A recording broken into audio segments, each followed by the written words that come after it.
Puluhan korban investasi bodong berkedok belanja online lewat aplikasi Alimama dan JD Union dari berbagai daerah di Jawa Timur hari ini melapor ke unit cyber Direktorat Reserse Kriminal Khusus Polda Jatim. Korban melapor karena merasa tertipu dan dirugikan miliaran rupiah oleh platform investasi berbasis aplikasi ini. Sejak Rabu siang, puluhan korban investasi bodong Alimama dan JD Union dari berbagai daerah di Jawa Timur ini mendatangi Mapolda Jatim secara bergelombang. Mereka melaporkan dua aplikasi investasi ini karena merasa tertipu dan dirugikan. Tak tanggung-tanggung, total jumlah kerugian yang dialami para member ini mencapai miliaran rupiah. Modus penipuan investasi bodong berkedok belanja pintar ini tergolong lihai dan rapi. Memanfaatkan masa pandemi, dua aplikasi Alimama dan JD Union ini mengiming-imingi para membernya bekerja hanya dengan klik belanja pintar sebanyak 60 kali setiap hari. Satu kali klik, mereka akan mendapatkan komisi antara 0,2% hingga 0,10% tergantung dengan besaran top up. Selang beberapa hari, aplikasi ini kembali bisa dioperasikan dan para member pun beramai-ramai melakukan penarikan dana karena tak ingin uangnya hilang.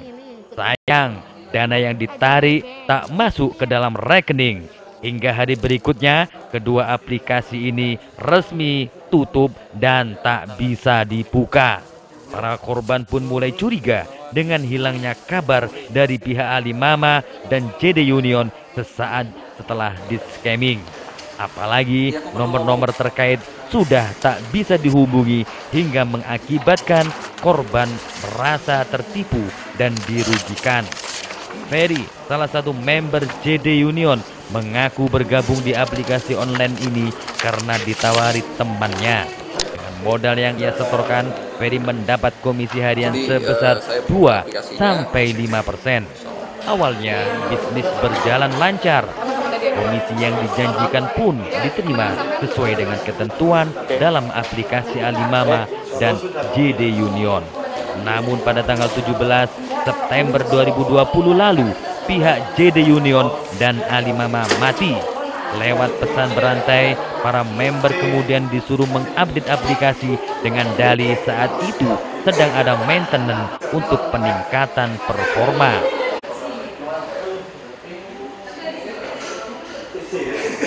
Banyak member atau orang-orang yang sampai tergiur dan ikut, itu memang kita akui bahwa JD Union atau Alimama ini mereka menawarkan suatu istilahnya program ya, lewat cuman klik-klik saja, kerja di rumah, apalagi kan kita sekarang pandemi corona ya, jadi lebih kerja di rumah. Mereka kayak seakan-akan memanfaatkan situasi ini sehingga menarik banyak member untuk tergabung di JD Union atau Alimama. Karena sistem kerjanya cuman klik-klik 60 kali dan bisa mendapatkan sekitar paling kecil 2,5% sampai paling gede kalau nggak salah 10%. Seperti itu. Jadi mereka tergiur sebenarnya. Jadi kita sebenarnya sadar itu ya sejak terjadi banyak alasan maintenance, terjadi banyak kebocoran-kebocoran, misalnya hal-hal publik yang mungkin mengatakan bahwa ini bahaya, scam dan sebagainya, karena tidak pada saat kita WD serentak itu tidak ada yang cair itu loh. Dari tim Surabaya pun member-member tidak ada yang cair.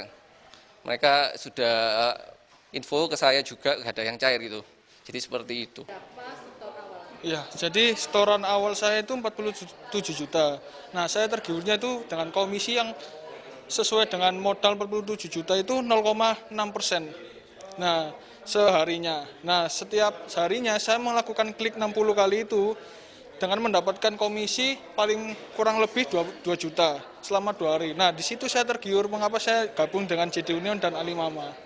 Itu pernah ditarik nggak Mas uangnya? Nah, untuk penarikan sebelumnya saya sudah penarikan. Selama sehari itu kan profit 2 juta. Nah, profit itu saya tarik setiap harinya. Bisa masuk ke rekening, cuma bertahan cuma selama 4 hari. Nah, setelah 4 hari itu banyak kendala aplikasi JD Union ini, banyak yang maintenance, banyak yang nggak bisa dibuka. Lalu akhirnya hingga kemarin pada hari Sabtu itu aplikasi tidak sama sekali tidak bisa dibuka. Jadi sadar kalau ini penipuan waktu itu kapan, Mas? Nah, sadarnya penipuan itu waktu ketika link ini itu tidak bisa dibuka. Terdapat HTTP www.JD Union ini tidak ada di website gitu. Mas, waktu itu Menanggapi pengaduan dan laporan ini, Kabid Humas Polda Jawa Timur Kombes Pol Truno Yudo Wisnu Andiko berjanji akan melakukan penyelidikan terkait kasus investasi ini, tentunya mengacu pada bukti-bukti yang ada. 23 September hari ini ya, tepatnya Rabu, ada beberapa masyarakat yang masuk dalam satu grup ya, in group. Ini mewakili salah satu membuat laporan dengan adanya dugaan penipuan dan penggelapan. Namun demikian ini kan masih awal, pintu gerbang kita dalam pengungkapan kasus ini ada di Sentra Pelayanan Kepolisian Terpadu. Setelah kita terima laporan, tentunya kita akan lakukan analisa dan evaluasi ya terkait dengan data laporan dan alat-alat bukti, berkas administrasi yang tentunya nanti masih kita dalami melalui proses penyidikan atau dalam hal ini yang awal adalah penyelidikan. Kita tunggu nanti ya perkembangannya dan tentunya kita juga menghimbau ya dalam mencari suatu proses keadilan dan penegakan hukum ini tentunya ada prosesnya. Kita tunggu saja. Ya, kompetensi penyidik kita di Direktorat Reserse Kriminal Khusus saya yakini memiliki pengalaman ya. Tentu pengalaman juga ditambahkan juga dengan kelengkapan alat bukti yang ada dulu ya. Kita lihat dulu alat buktinya. Tentu kita yakini penyidik akan bekerja secara profesional dan prosedur. Korban paling banyak berapa? Kita pelajari dulu ya. Data ini belum ada di penyidik. Dalam SPKT tentu laporan masih juga ada penelitian dalam berkas itu.